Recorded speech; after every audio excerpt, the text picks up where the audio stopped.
Hello, FlossTube Stitchers. This is Shelly with video number 22 in front of our custom framing wall again, just like in video 1.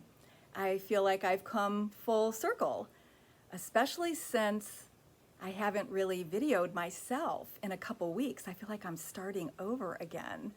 I'm a little nervous. My heart's pounding a little bit, and there's a monsoon out there today, so I feel like you're going to be able to hear the rain. But why am I nervous? Everyone is so nice. You've made such nice comments, and I know how to edit now. As long as it's not live, I shouldn't be nervous, right? Because I know how to edit. I know how to edit. I might edit that part out. I might not. You never know. Anyway, video 19 was the photo montage of my trip to the Tapestry Angel in Piqua. They are one of the 9 shops on our North Coast Tour to Stitch this year. And that was going to be a really long day because they're almost 4 hours away from me. And we take turns going to different shops and meeting at central locations like restaurants, that sort of thing, so that not everybody is driving a long distance each time. But it was our turn to go to Piqua. And by the time I picked up another shop owner on the way, my day went from 9:15 a.m.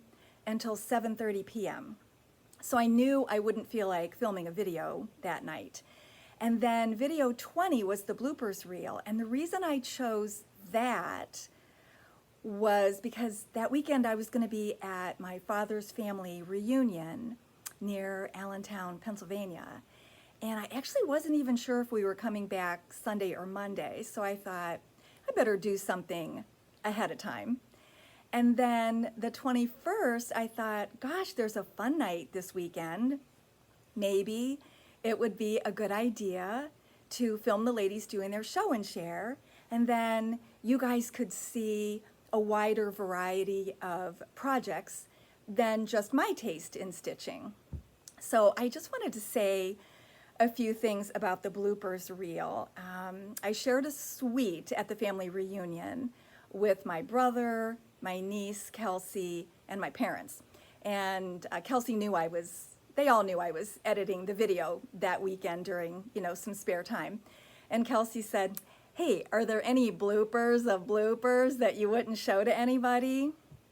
And I'm like, "No, I included every embarrassing so anyway, my obsessive primping, my unnecessary singing, adjusting my bra straps, scolding myself, and even the trial runs where I didn't have any makeup on and I was still wearing my Invisalign retainers. So it actually was really fun to edit that, and I'm so glad that you guys enjoyed it.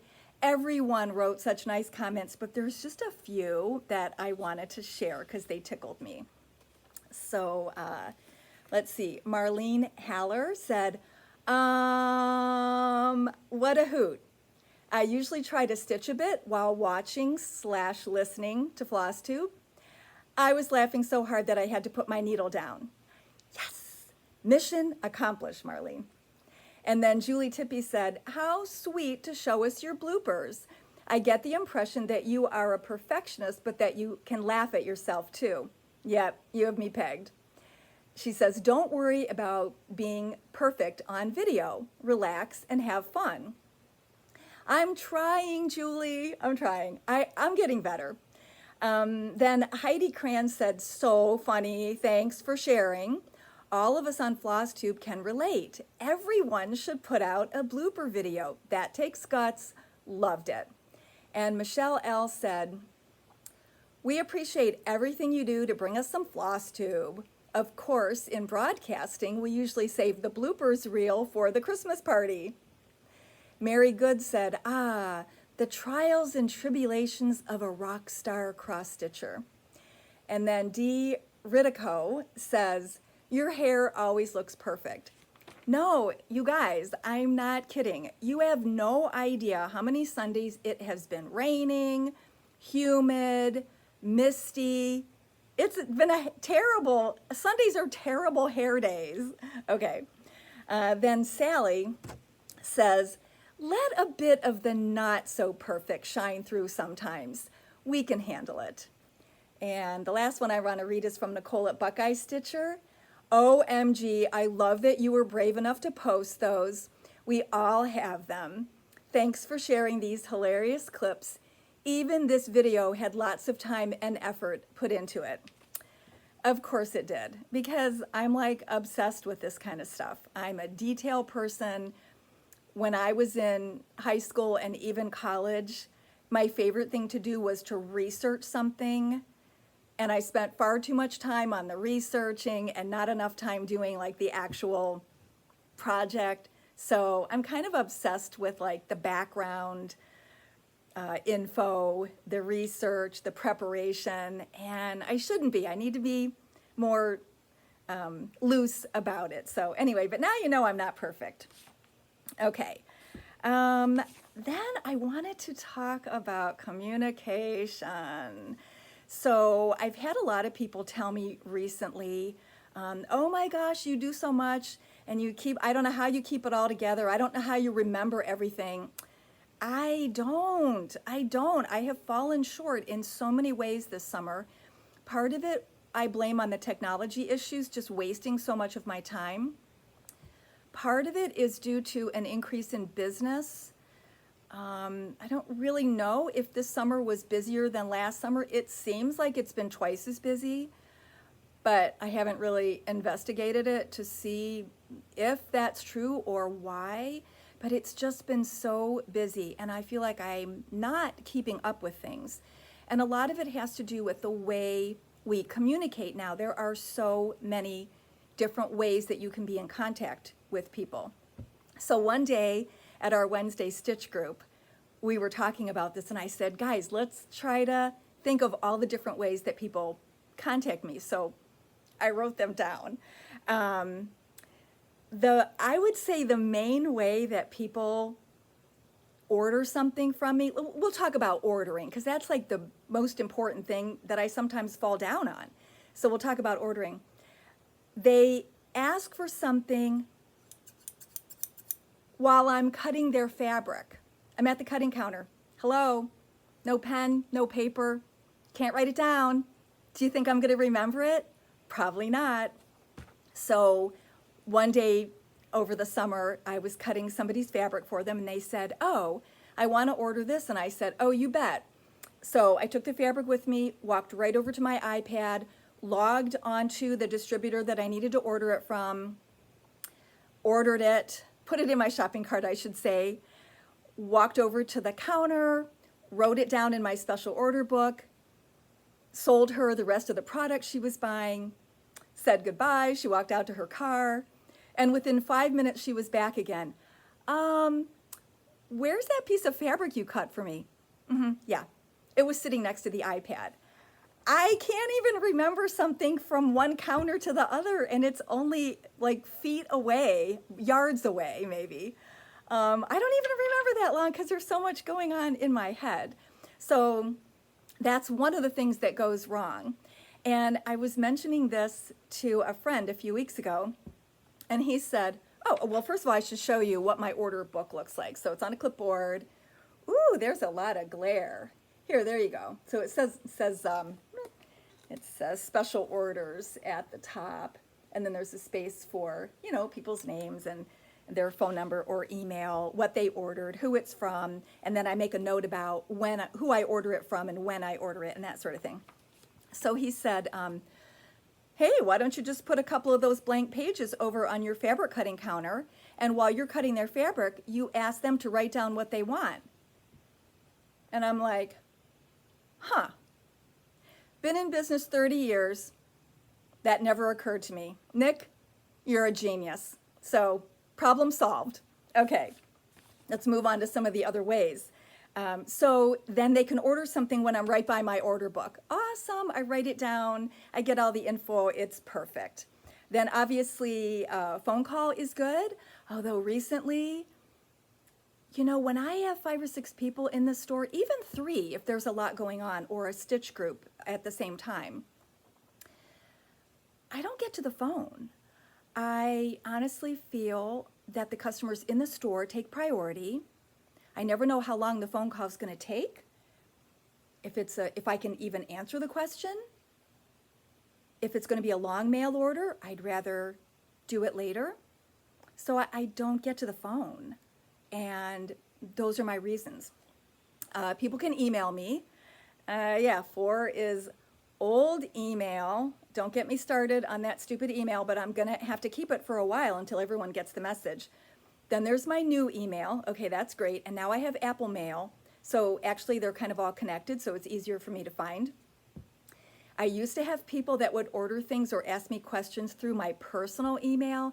That's usually if I knew somebody from church or for another group. Thankfully, that has stopped.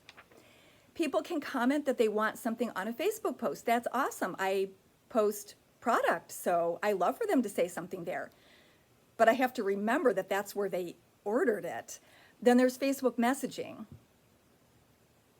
Then there's Facebook personal messaging. If I'm friends with somebody, oh my gosh, I have to check all those places. Then there's people commenting on an Instagram post. Perfect, love it. They don't show it the same way that Facebook does. Instagram's a little bit different. Maybe it's the app on my iPad, but it just doesn't, it's not as easy to read. It's not as, whatever. Then number 11 is they can Instagram message me. That's the worst. And I found out recently that Facebook now condenses all your messages into one place. But when I answer somebody on the Instagram message through Facebook, it doesn't answer their particular comment. It just looks like I'm making another comment and it doesn't say who I'm commenting to. Oops, so I gotta fix that. Then number 12 is they can make a FlossTube comment. Yay! I love all you new customers from FlossTube. That's awesome. And then I thought of a 13th way later because I got an old-fashioned letter in the mail. Yes, I do still have customers that don't have computers or iPads or smartphones, and they write me an old-fashioned letter. Sometimes it's just for one item. Sometimes it's a whole list of floss because that's easier than saying it over the phone. So anyway, 13 ways of getting a hold of me and ordering something. And here's the big problem. If you order something on Instagram and I ask for your email address, so you email me so that we can do PayPal invoicing, and then maybe a week later you call on the phone and it's all about the same product, I can't keep that thread of conversation going in my head from all those different avenues of ordering. So it's something that I need to be better at because there's nothing wrong with doing any of those things, believe me. There's nothing wrong with it. I don't mind. I want you to order however it's convenient for you, but I don't mind if you check up on me to see if I forgot something. Use my voicemail if you're calling. Just bear with me and it'll all be good. Okay.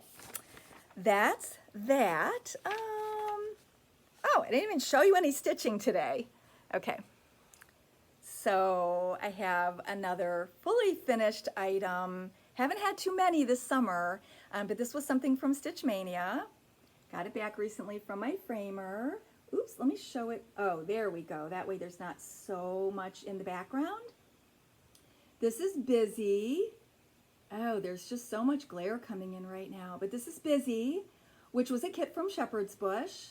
And it has a frame on the outside, a suede mat, a fillet, and then 2 more mats. And I love it.